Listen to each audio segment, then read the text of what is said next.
This is my OtterBox, I think they pronounce it FRÄ. It's waterproof, drop proof. It says you can take it down to 2 meters, which is 6 feet. I've used these before. I love them. It works great. The only thing I don't like about them is this little flap here. Once this thing breaks,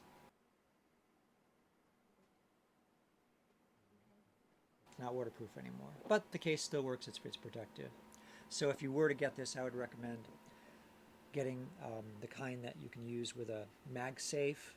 This is an iPhone, so that you can charge the phone without taking it out of the case or plugging it in, and then you don't have to worry about that part. But it worked great. It's easy to use. It's visible. It has a good screen.